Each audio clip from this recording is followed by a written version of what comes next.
Bismillahirrahmanirrahim. Assalamualaikum warahmatullahi wabarakatuh. Puji syukur kehadirat Allah yang telah memberikan saya nikmat sehat sehingga saya dapat membuat video ini. Sholawat serta salam semoga Allah melimpah curahkan kepada Nabi kita, Nabi Muhammad SAW. Baiklah, saya akan menjelaskan salah satu judul yang terdapat dalam buku Ulumul Quran yang berjudul tentang mutlak dan muqayyad. Sebagian hukum terkadang muncul dengan bentuk mutlak yang menunjuk kepada satu wujud yang umum dalam jenisnya tanpa dibatasi oleh sifat atau syarat tertentu. Terkadang pula dibatasi oleh sifat atau syarat muqayyad, namun hakikat individu itu tetap bagian dari jenisnya pemakaian lafaz mutlak atau muqayyad. Pemakaian lafaz mutlak atau muqayyad merupakan salah satu gaya bahasa Arab, dan dalam kitabullah yang menjadi mukjizat itu, gaya ini dikenal dengan mutlak Al-Quran wa muqayyada atau kemutlakan dan Al-Quran dan batasannya. Definisi mutlak dan muqayyad. Pertama, saya akan menjelaskan tentang definisi mutlak.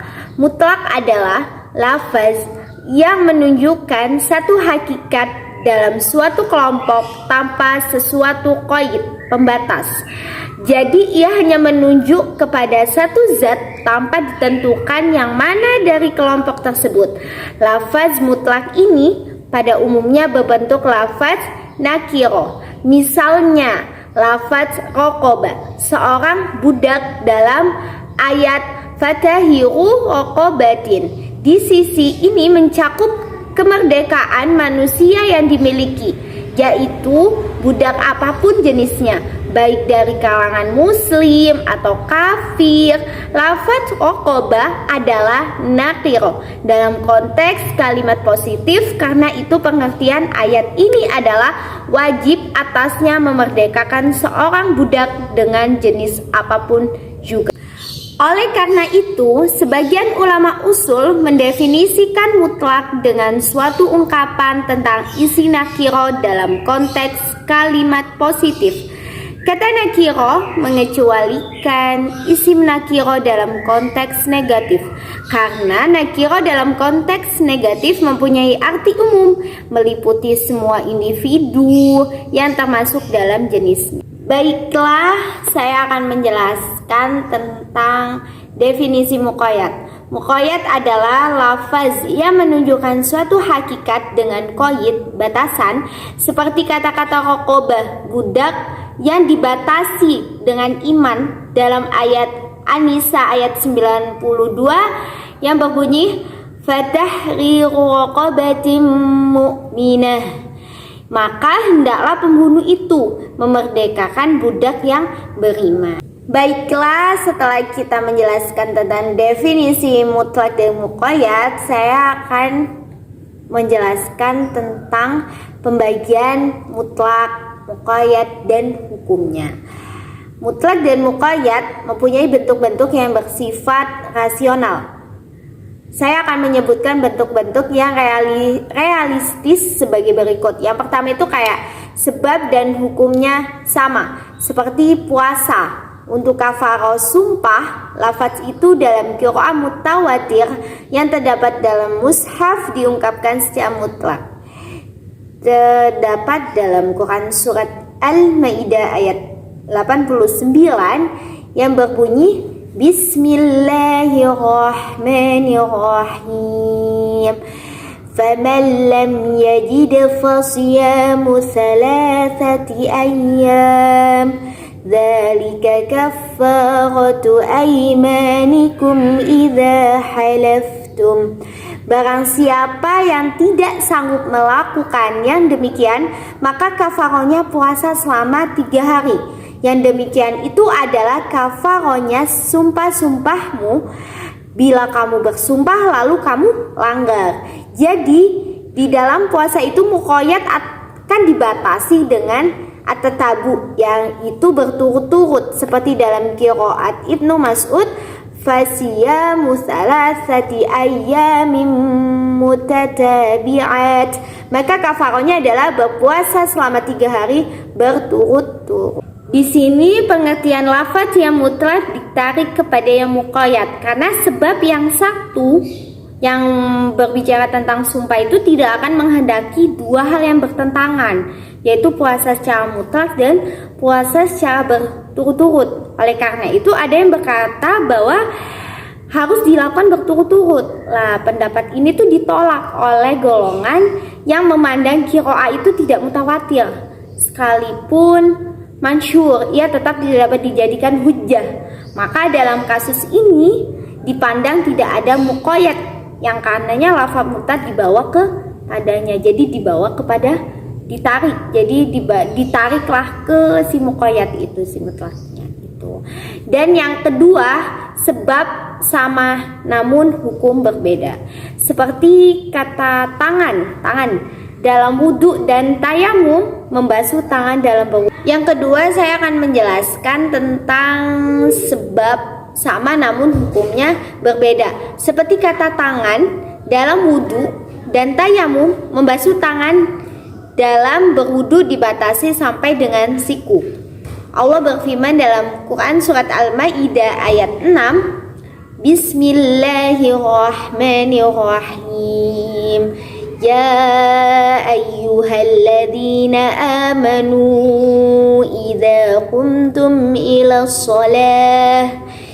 salati faghsilu wujuhakum wa aydikum ilal marafiq. Hai orang-orang yang beriman, apabila kamu hendak mengerjakan sholat, basuhlah mukamu dan tanganmu sampai dengan siku. Sedang menyapu tangan dalam bertayamum tidak dibatasi, mutlak sebagaimana dijelaskan dalam firman-Nya, maka bertayamumlah dengan tanah yang baik, yang bersih, sapulah mukamu dan tanganmu dengan tanah itu. Yang ketiga, tentang sebab berbeda tetapi hukumnya sama. Dalam hal ini ada 2 bentuk. Pertama, taqyid atau batasannya hanya 1. Misalnya pembebasan budak dalam hal kafarah. Budak yang dibebaskan diisyaratkan harus budak beriman. Dalam kafarah pembunuhan tak sengaja, Allah berfirman dalam surat An-Nisa ayat 92 yang berbunyi, Bismillahirrahmanirrahim.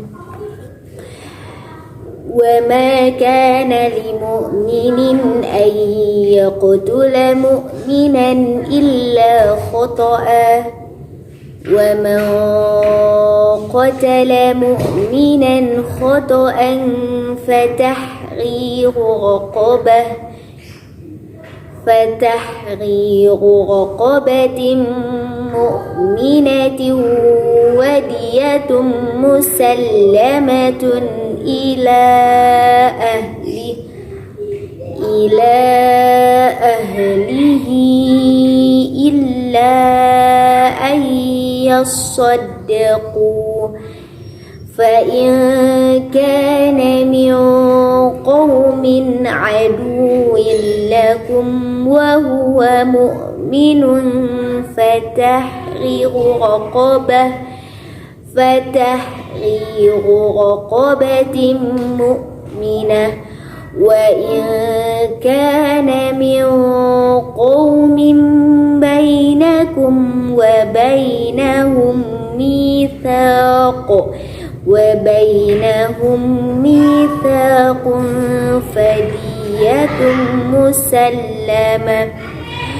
فدية مسلمة إلى أهله وتحرير رقبة مؤمنة فمن لم يجد فصيام شهرين متتابعين توبة من الله وكان الله عليما حكيما. Di situ ada ayat yang tentang tadi membebaskan orang-orang yang budak-budak orang yang beriman. Dalam hal ini segolongan ulama diantaranya ulama Maliki dan ulama Syafi'i berpendapat lafaz yang mutlak harus dibawa kepada muqayyad tanpa memerlukan dalil lain. Oleh karena itu tidak sah memerdekakan budak yang kafir dalam kafaroh zihar dan melanggar sumpah. Sementara itu seperti golongan yang lain, contoh kayak ulama Hanafi berpendapat lafaz yang mutlak tidak dapat dibawa kepada yang muqayyad kecuali berdasarkan dalil. Maka dipandang telah cukup memerdekakan budak yang kafir dalam kafaroh zihar dan melanggar sumpah. 2. Takyid. Pembatasnya berbeda. Misalnya kayak puasa kafaroh, ia ditakyidkan dengan berturut-turut dalam kafaroh pembunuhan. Contoh kayak tadi di surat An-Nisa yang ayat 92 yang faman lam yajid fa siyamu syahraini mutatabi'aini taubatan minallah. Jadi barang siapa yang tidak memperolehnya, maka hendaklah si pembunuh itu berpuasa 2 bulan berturut-turut untuk penerimaan. Yang keempat, sebab dan hukumnya berbeda, seperti tangan dalam berwudu dan dalam pencurian. Dalam berwudu ia dibatasi sampai dengan siku, sedang dalam pencurian dimutlakkan tidak dibatasi.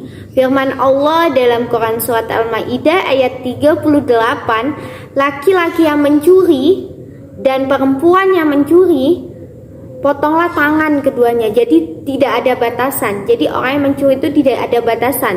Berbeda dengan berwudu. Kalau berwudu dibatasi tangan sampai siku-siku. Kalau mencuri tidak dibatasi. Makanya di dalam surat Al-Maidah ayat 38, laki-laki yang mencuri, perempuan yang mencuri, potonglah tangannya dari keduanya. Jadi dipotong. Jadi tidak ada batasannya orang mencuri itu. Berbeda dengan ayat-ayat Allah yang mengatakan tentang berwudu yang dibatasi sampai tangannya sampai siku. Nah, seperti itu.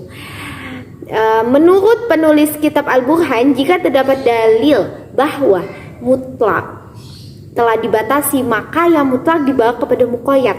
Namun jika ia tetap dalam kemutlakannya dan yang muqayyad pun tetap dalam keterbatasannya, sebab Allah berkomunikasi kepada kita dengan bahasa Arab.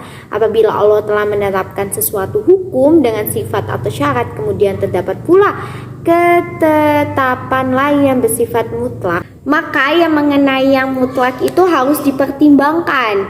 Jika ia tidak mempunyai hukum pokok yang kepadanya ia dikembalikan, selain itu hukum yang muqayyad, maka ia wajib ditakyidkan dengannya. Tetapi jika mempunyai hukum pokok yang lain selain muqayyad atau mengembalikannya kepada salah satu dari keduanya, tidak lebih daripada mengembalikan kepada yang lain. Itu contohnya dari tadi yang 4 contoh-contoh yang macam-macam tentang mutlak, muqayyad dan hukum-hukumnya, pembagiannya gitu, ada 4. Baiklah, telah usai sudah penjelasan tentang mutlak dan muqayyad. Semoga ada sedikit yang bermanfaat, ada hikmahnya saat saya menjelaskan tentang mutlak dan muqayyad. Semuanya kesempurnaan itu milik Allah dan kekurangan itu milik diri saya sendiri. Baiklah, saya tutup dengan alhamdulillahirabbil alamin. Subhanakallahumma wa bihamdika asyhadu an la ilaha illa anta astaghfiruka wa atubu ilaik. Wassalamualaikum warahmatullahi wabarakatuh.